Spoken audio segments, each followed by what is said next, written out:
I am Couch Cooper and welcome to my 16th Cyberpunk patch review. This is 2.1. All this footage is captured on the RT mode with the PlayStation 5. We had some major hype for this patch and it isn't really the wonder patch I was expecting.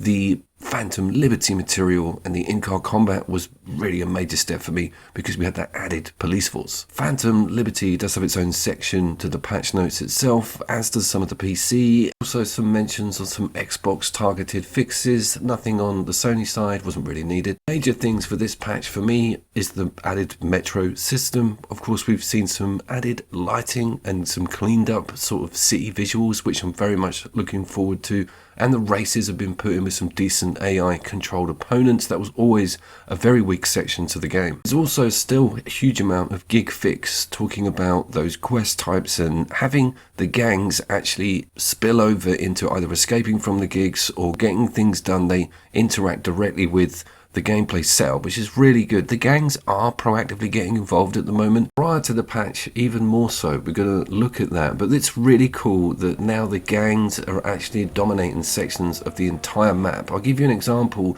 You can get in trouble with the police, take the chase through a gang-dominated section, and they'll just take care of the whole thing for you. I'm not too sure if that's an intended mechanic, because they will turn on you after the police are dead.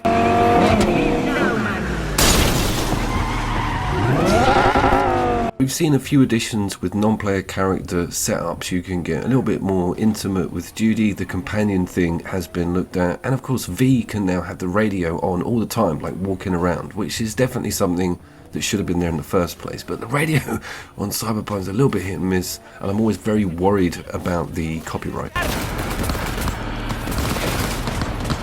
This is the gang dominance example here. It's cool, but it's confusing at times. And if you're in a gig or coming out of one or even going into one, it does sort of tamper around with the mechanics intended for that mission structure. But that's really what open world games should all be about. Also got a large mention of motorcycles and a lean mechanic that's put in on the corners. It doesn't jump out at you as someone who really enjoys stuff like MotoGP on a console. It wasn't blowing my mind, but it's really cool to see it there, and it does add a little bit of angle if you've got a big enough corner, but it's not going to cause any effect on sort of 45-degree angle turns. We've also unlocked a big section of map which is like a sort of runoff gullyway that's got loads of jumps in it, and you can adjust the pitch and yaw now when the bike's in the air. The bike feels very much unhooked as a vehicle now, which is definitely the way forward. There is also a section on boss fights, particularly Adam Smasher, and including some decent moves for him, making that fight a little bit more formidable. And that goes for a lot of lower tier bosses as well. That's definitely welcome, because some of those fights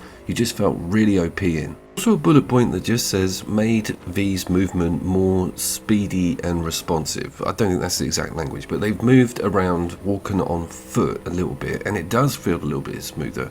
All of this footage being in that RT mode means that I don't technically get 60 frames per second all the time. We're going to look at some of this stuff in a bit more detail. But with a lot of early editions of the game, when you were walking around on foot, you'd kind of have a weird bobbing. I know that's to do with like a walking animation and can be turned off, but it was very alien feeling in areas, didn't really look natural, especially that slide. So things have got upped in that area. Please stay with the group.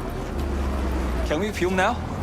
I pay for the premium package. There is also talk of improvement on the ray tracing, particularly on V themselves. There was a glitch with that where they would appear metallic. It would be a bit of a nightmare in the photo mode. In the patch notes, PC players get loads more options on the graphics with scaling. It's always the case with consoles. We're still stuck with the two.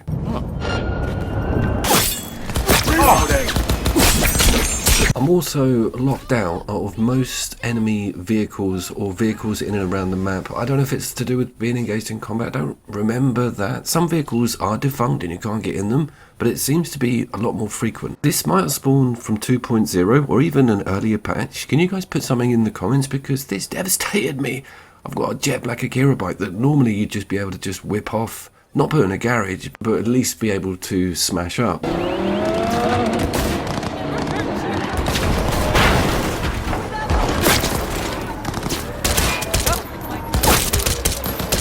With that freedom of movement thing sort of amped up a bit and the vehicle combat combined, sort of getting on and off things seems a bit more smoother, and of course the police are doing the same thing, leaning out of their cars and trying to ram you, and you're leaving the ground, which never normally happens.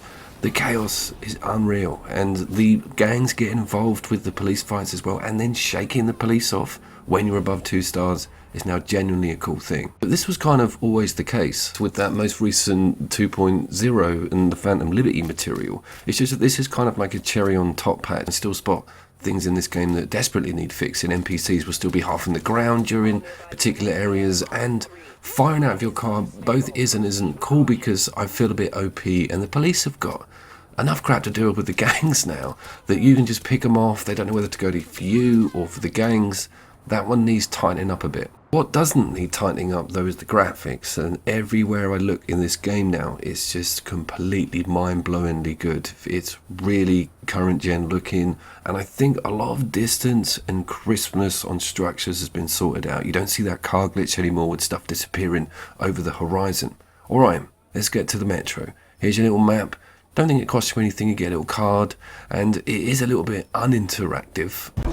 Hello? We want to report to the kidnapping. Us, of course.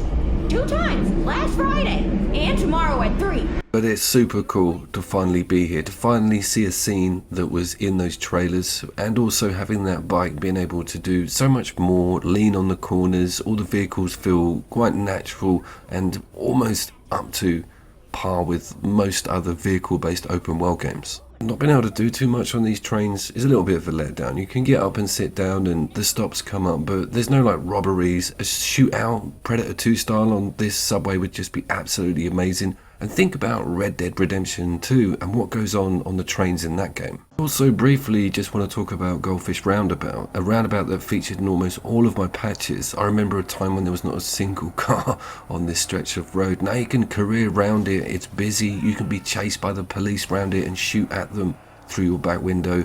That is the promised land. You got nowhere to run. Surrender. Now. Here's some of that good stuff. When the sun is out full above directly at 12 o'clock and you see the shadows cast and some of this unbelievably good detail on the RT mode, and those frames are not skipping around, you realise that the game has got to where it needs to be visually. Going out at midday as well, the sort of almost bleached out colours, they have adjusted the palette slightly, and I definitely think that's something with this update. It feels more natural. Being in exposed areas away from the city, there is a difference in lighting here.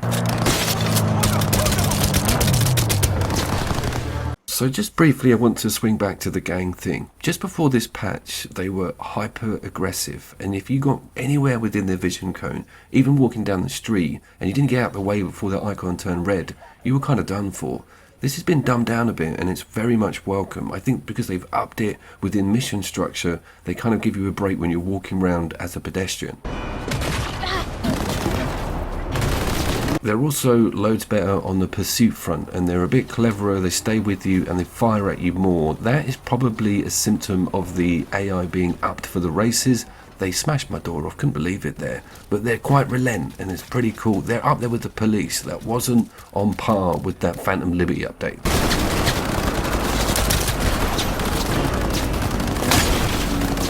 You can also do quite a bit more with your weaponry on the motorcycle. You can carry melee weapons in that slot, which I think you could do before, but you can also have throwing knives and axes coming off the damn thing. This is so Akira, having that sword slung down there like that. Again, promised land material.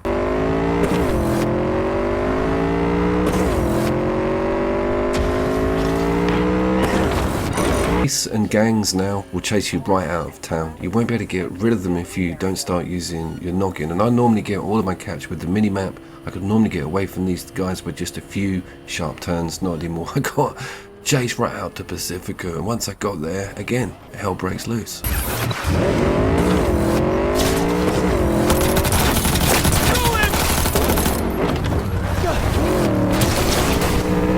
Before I do actually forget, you can now pull pretty damn good controlled wheelies and endos. That is definitely a thumbs up from me. And this patch is, as I say, a really cool cherry on top of that colossal game changer we got with 2.0. I was Couch Coop, and I look forward to seeing you down there. Didn't it rain till